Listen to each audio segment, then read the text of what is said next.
Samatin po ang biyaya, awa, habag, pagpapala, katotohanan, kapayapaan, pag-ibig mula kay Abay Hawa.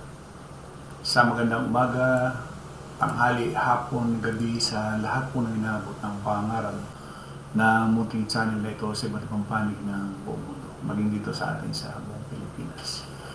Muli nating pasalamatan si Abay Hawa sa buhay na ipinagkaloob niya sa bawat kapatid sa kapulungan, maging sa lahat po ng ating mga amalsan. Salamat, Abay Hawa. Ngayon po ay Abril 12, 2024 at ganap na pong alas 4:53 ng hapon dito sa atin sa Pilipinas. Ayan, meron na po tayong dalawang viewers, dalawang reaction. Doon po kasi sa ating live sa YouTube, biglang-bigla nagbigay ng si YouTube na hindi daw po pwedeng makapag-live ako. Kaya kinancel ko muna yung ating live sa YouTube. Paki-share na lang po mga kapatid itong ating live dito sa Facebook. Ayan. Muli magandang hapon sa bawat isa. Ayan, andito na sa ating live si Brad Emiliano Umali Jr., si Sister Chris de la Cruz Kim, Carlo Catanrol. Ayan. Yun nga biglang-bigla nung pipindutin ko na yung aking live, pag pindot ko, sinabi ni YouTube, hindi ako makakapag-live. So, siguro may problema. Di kinancel ko na. So, kaya tayo nalipat dito sa Facebook. Meron na tayong 4 na viewers. Sister Gina Macara, magandang hapon. Ayan. Kanina pa medyo ako nag-ano doon sa ayan, Melchor Pasis, magandang hapon. Doon sa ating mga kapatid na nasa YouTube kanina, ay ilipat lang po muna ulit. Ayan. Sister Chris de la Cruz Kim, si Brad Carlo Catan, sila po yung mga nag-share nitong ating live. Nasa Facebook ko tayo, wala tayo sa YouTube. Ayan. 5 viewers na. Yun nangyari kanina, kaya hindi ko natuloy yung ating live sa YouTube. Paki-share at baka yung ating mga kapatid nandun sa YouTube at nag-aabang. Wala kinancel ko na yun yung ating live dun sa YouTube. Hindi tayo mapagbibigyan ni YouTube. Ayan, dito muna tayo sa Facebook live now. Ayan. So, tuloy na po tayo. Ayan, si Brad Sam Rotoni. Ayan, Brad Emiliano Umali. So, Sister Chris de la Cruz Kim, Brad Carlo Catanrol, Melchor Pasis. Sige paki-share tayo po ay alas 4:56 na, tuloy na natin yung ating huling bahagi. Ito yung last ikalimang bahagi, kung kailan huli. Tsaka nagkaganon, di balik. At least meron pa tayong ayan, sabi ni Brad Rodelio Nava, kaya pala din nagbukas sa YouTube. Kinancel ko na dahil wala hindi tayo pinagbigyan ni YouTube.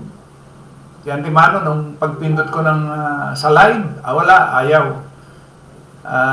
Couldn't play, ang nakalagay mo doon. So, sige lang Facebook naman tayo. At mamaya, ilalagay ko na lang sa YouTube itong ating live. Punta na tayo doon sa ating huling bahagi. Ang ating pong naging paksa doon sa 15:16, hindi kayo ang pumili sa akin, kundi ako ang pumili sa inyo para humayo kayo at mamungan ng mga bungang mananatili. Sa ganon, ano man ang hingin ninyo sa Ama, sa pangalan ko ibibigay ko sa inyo. Ito nga ang utos ko sa inyo, magmahalan kayo. So, purihin po si Abay Hawa. Dito po sa ating naging paksa. Ngayon, Ang kausap niya, yung kanyang mga alagad, ano, yung 12, dumating yung punto na si Judas, na nagkanulo sa kanya, nawala, no? And then, naghalal sila dun sa Gawa 1:2. So, makikita natin yung sitwasyon ng pangangaral nila. At, nung nangangaral na si Yahweh, mapapansin nyo diyan, merong nagtanong sa kanya eh. Sabi niya, 13:23 ng Lukas, minsan ay may nagtanong sa kanya, Panginoon, kukunti ba ang maliligtas? Sabi niya. ASNB, may isang nagtanong sa kanya, Panginoon, kukunti ba ang maliligtas? Ano ang naging tugon ng Kristo? Ano?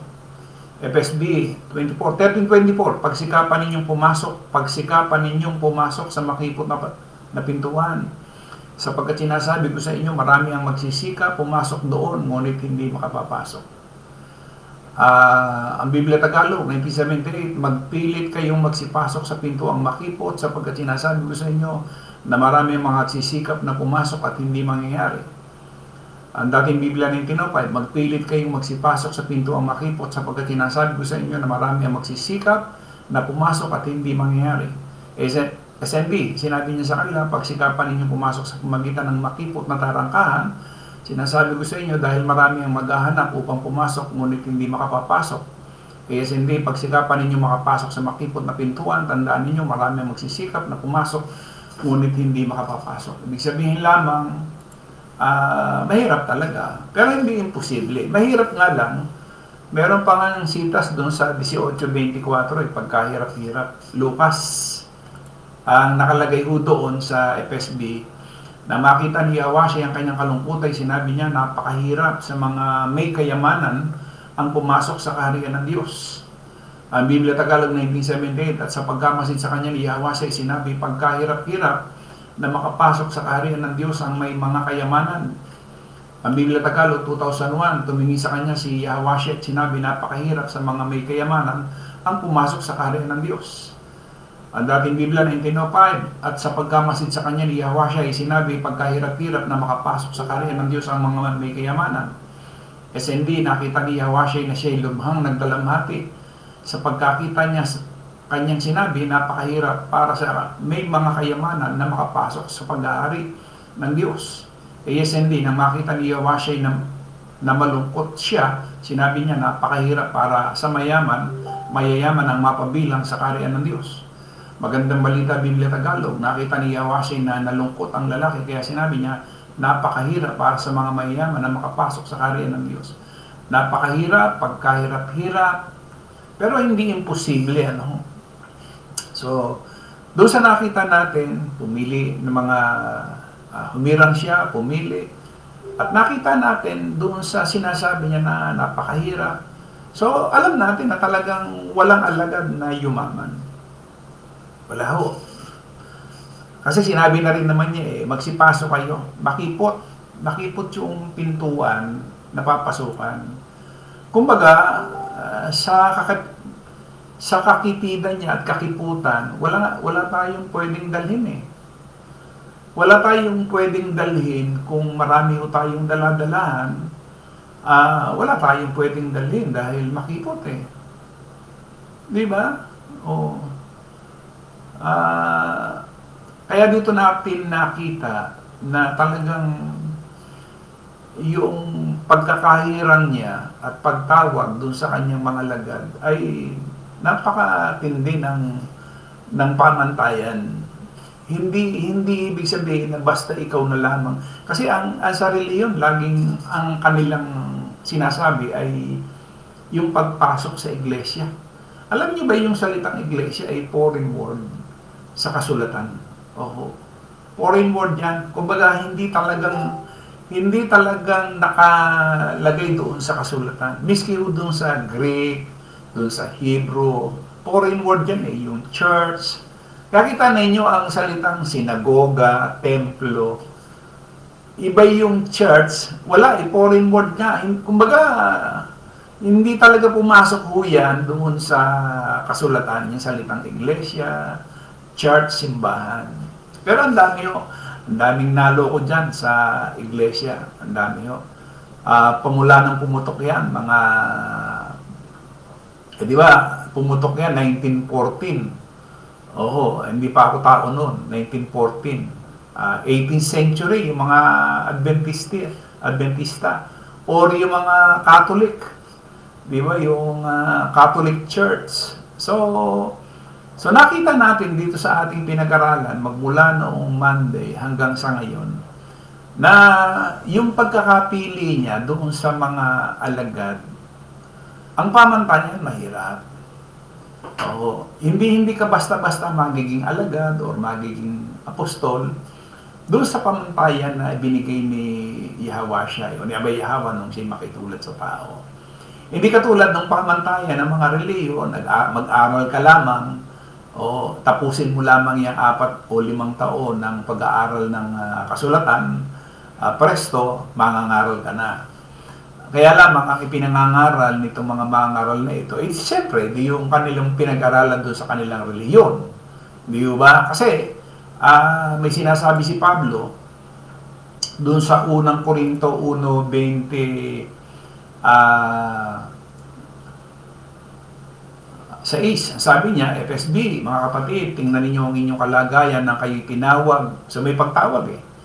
Hindi naman marami sa inyo ang marunong ayon sa pamantayan ng tao. Hindi marami ang makapangyarihan. Hindi marami ang galing sa mararangal na angkan. Tingnan niyo yung pagtawag At tama naman eh. Miski yung mga tinawag doon ng unang siglo, doon sa mga pinili niya, makikita niyo galing doon sa mga mangingisda, maniningil ng buwis, di ba? Ayan. Ibig sabihin lamang, hindi yung mga mararangal, no? Ang Biblia Tagalog 1978, sapagkat masdan ninyo ang sa inyo pagkatawag, mga kapatid, na hindi ang maraming marurunong ayon sa laman, hindi ang maraming may kapangyarihan, hindi ang maraming mahal na taong tinawag.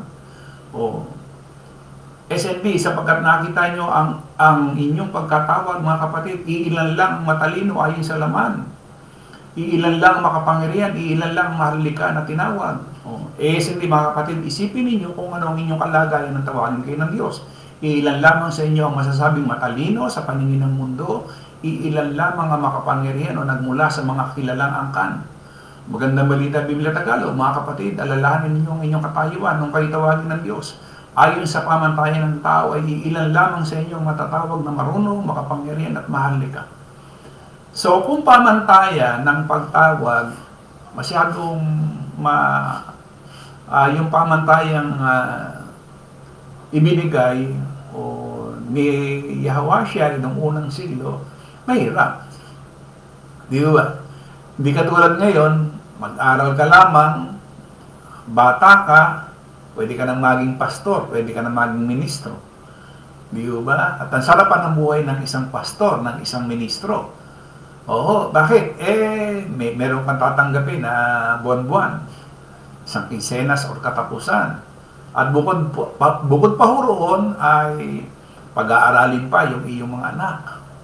Di ba? Hanggang kinder, hanggang college. So, ang sarap ng buhay ng isang maging ministro, pastor ng mga reliyon. Pero, sa mga alagad, iba. Tingnan ninyo. Mateo 10, sabi niya, noong sinusugo na niya yung kanyang 12, sabi niya, 10:7, humayo kayo at ipangaral na malapit nang dumating ang kaharian ng langit. Pagalingin ninyo ang may sakit. Kaya itong sitas na ito, hindi na po pwedeng gamitin ng kahit sinong mangaral at maglelehan, magpapagaling, pupunta sa simbahan, yan, red flag. Pagka merong isang mangangaral at pupunta sa ospital o kaya ay dun sa kanyang kapitbahay at maglelehan, red flag yan. Kasi ang inutusan dyan, yung 12.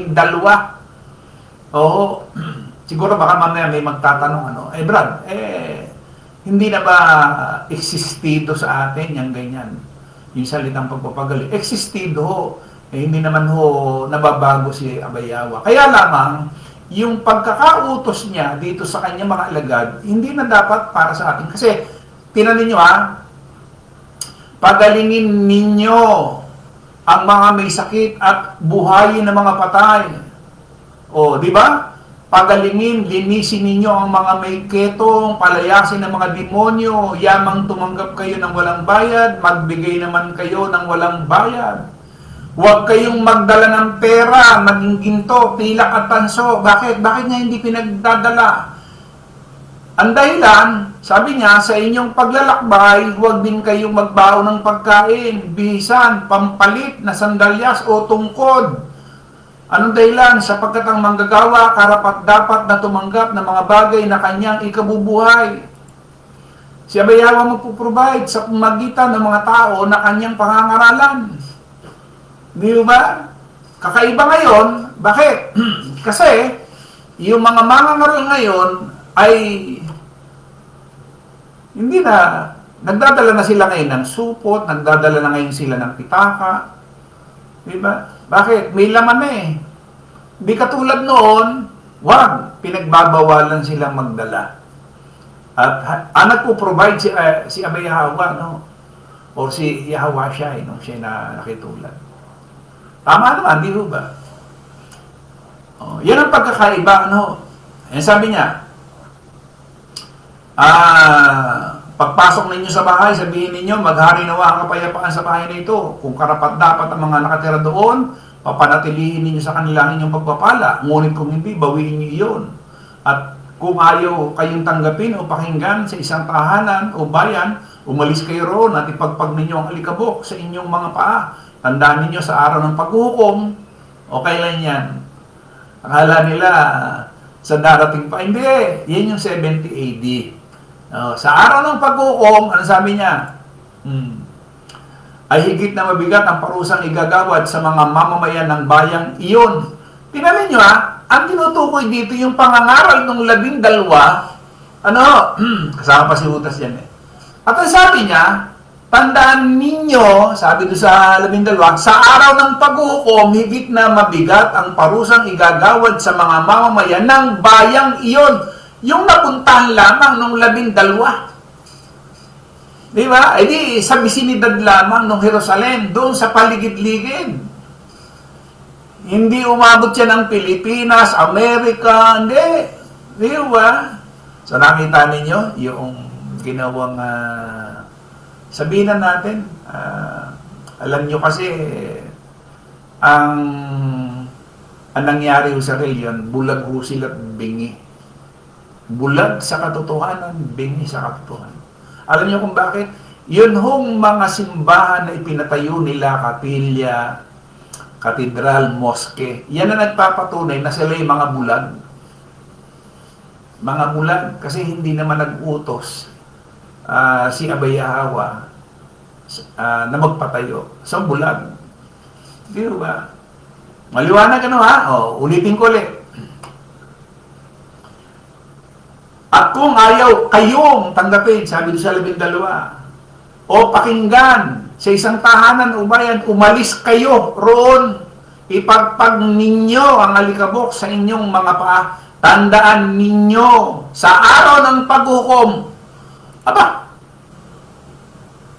pero yun, araw ng paghukom, ano ibig mong sabihin? Kung hindi pa nangyari, di buhay pa rin pala mga alagad hanggang sa ngayon.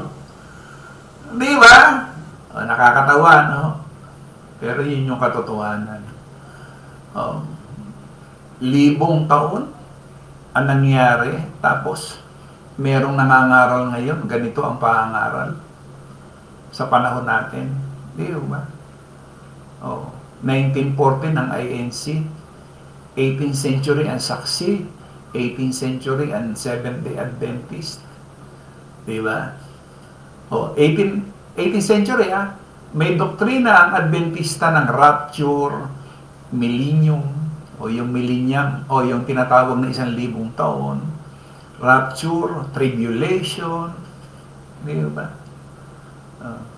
Samantalang wala naman sa kasulatan yan. So, mga bulag. Ganun din, ADD, may tribulation, may rapture, Ang pagkabuhay na maguli nila doon sa mga susunod pa. Liwaliwanag ko niya ang ating binabasa. Higit na mabigat ang parusang igagawad sa mga mamamayan ng bayang iyon kaysa sa parusang dinanas ng mga taga-Sodoma at Gomora. 16, tingnan ninyo, sabi ko sa Labing, isinusugo ko kayo na parang mga tupa sa gitna ng mga asong gubat, kaya't maging matalino kayong gaya ng ahas at maamo na gaya ng kalapati. Mag-ingat kayo sapagkat kayo dadakpin, isasakdal sa mga kataas-taasang kapulungan ng mga Hudyo, hahagupitin kayo sa kanilang mga sinagoga. Meron pa ba huwin ngayon? Wala na. Puro simbahan na. Wala na yung sinagoga. Diba? At yung templo, wala na rin. Diba? Noong 70 AD, wala na yan. Templo ni Herodes. Wala rin sinagoga. O kanino? Kanino lumapat? Yung sinasabi niya, hindi ba sa mga alagad yan? Hindi lalapat kahit kanino yan sa panahon natin. Diba? Ano pa? Dadalhin kayo sa mga gobernador at mga hari nang dahil sa pagsunod ninyo sa akin upang magpatotoo sa kanila at sa mga hindi. Kapag iniharap na kayo sa hukuman, huwag kayong mabahala kung ano ang inyong sasabihin. Kanino applicable yan? Di ba yan doon sa mga alagad? Hindi yan para sa atin sa panahon natin ngayon. Pero ginagamit. Malimit gamitin ni Soriano yan. Yung mga talatang yan. Nasaan ngayon? Hindi applicable yan para sa kanino mang sa panahon natin. Yan ay panahon nila. Ibig sabihin, Brad, kung nadaya ang napakarami pala tao, nagkandamatay dyan sa paniniwalang yan, paano yun? Paano yung kanilang kaligtasan? Siyempre, ang salitang kaligtasan, nakabatay ko dun sa salitang kasalanan. Hindi mo naman po pwedeng ikatuwiran na wala kang naiintindihan, wala kang nalalaman. Hindi. Hindi excuse yun na hindi mo alam. Hindi. So, hayaan na natin si Abay Yahweh doon. Ang sa atin ngayon, nakabukas, nakaletra sa banal na kasulatan na ito palang mga nakikinig natin ngayon dito sa mga mangaral na ito. Hindi pala para sa atin, sa kanila, hindi pala. Di ba? Kaya siguro masasabi natin napakabuti ni Abay Yahweh sa ating mga nasa kapulungan ngayon. At sana ho doon sa pangyayaring ito. Kasi may pagtawag eh. Di ba? Tinawag tayo. So, dapat ho, mga kapatid. Ngayon, lalo na ngayon, na lumalim na ng lumalim yung ibinibigay ni Abay Yahweh sa atin. Pinakamaganda ho siguro talagang sobra tayo sa kalooban niya. No? So, sa madaling sabi ho,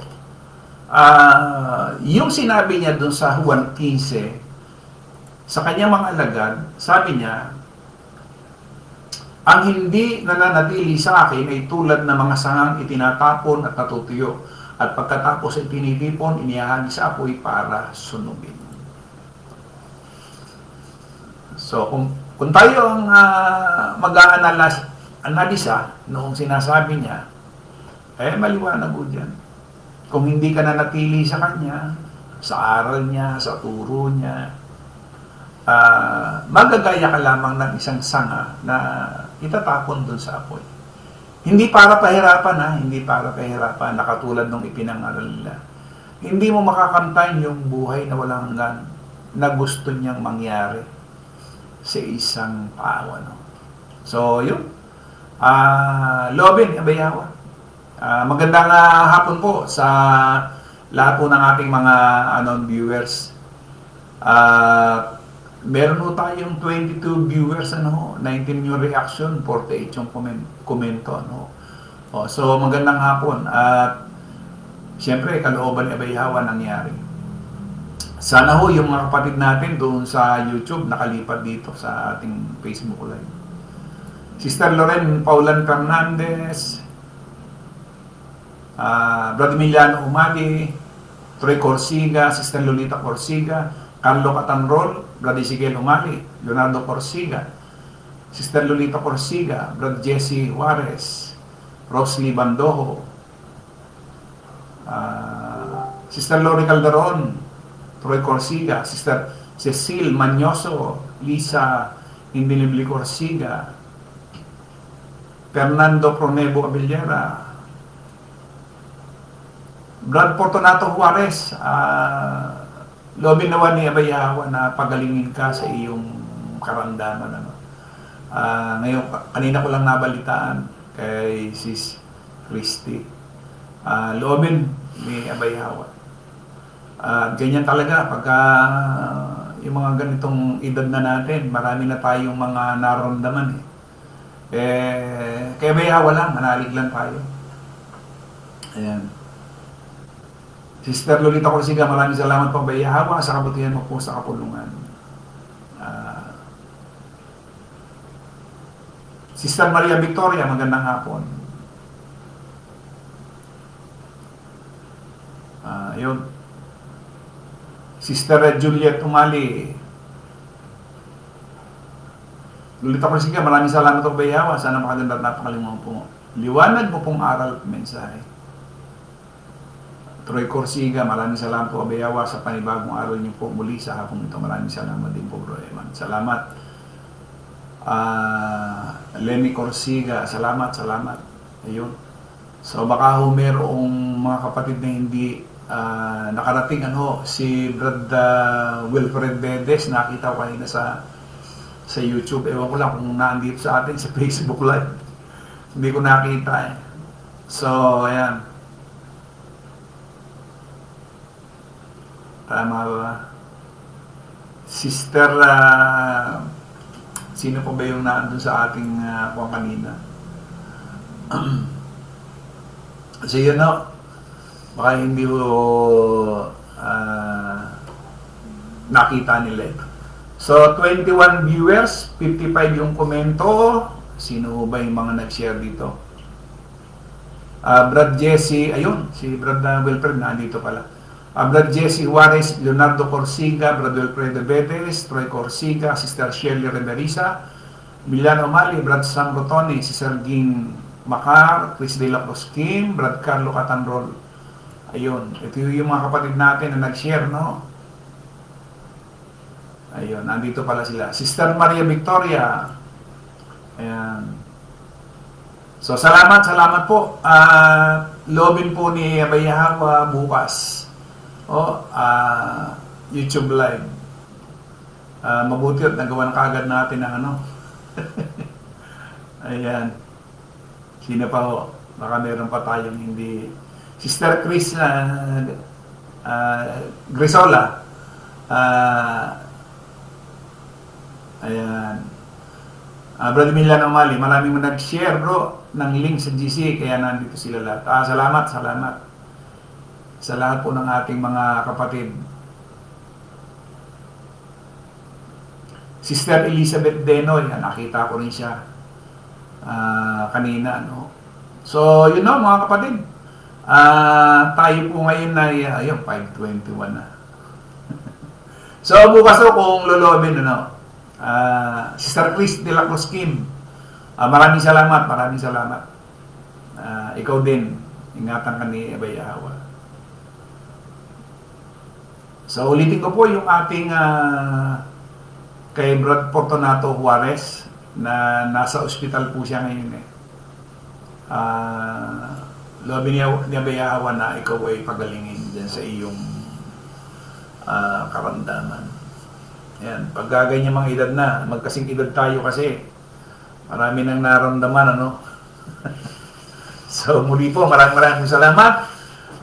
Bukas kung lolobin ni Abay Hawa sa YouTube, uli tayo. Tingnan natin kung anong, kanina pa medyo yung signal ko, medyo hindi maganda ho Mabuti na lang at meron tayong converge. ganun din. Sa PLDT kanina medyo hindi maganda yung signal. So yun po, 21 viewers o views ang ating nakuha ngayon. Muli, sa iisang Diyos na ating pong tagapagligtas sa pangalan ni Abay Yahweh, sumakanya nawa ang kalwalatian, ang karangalan, ang paghahari at ang kapangyarihan sa kauna ng panahon natin ngayon at magpakailanman. Siya nawa. Muli, maraming pong salamat sa bawat isa. At patuloy na kalooban ni Abay Yahweh ang siyang mangyari sa atin. Tayo po'y ingatan, gabayan, pagpalain, bigyan ng mabuting kalusugan. Sa bawat segundo, minuto, oras na atin pong nilalagi sa mundong ito. Muli, maraming pong salamat. Isang magandang hapon po sa ating lahat.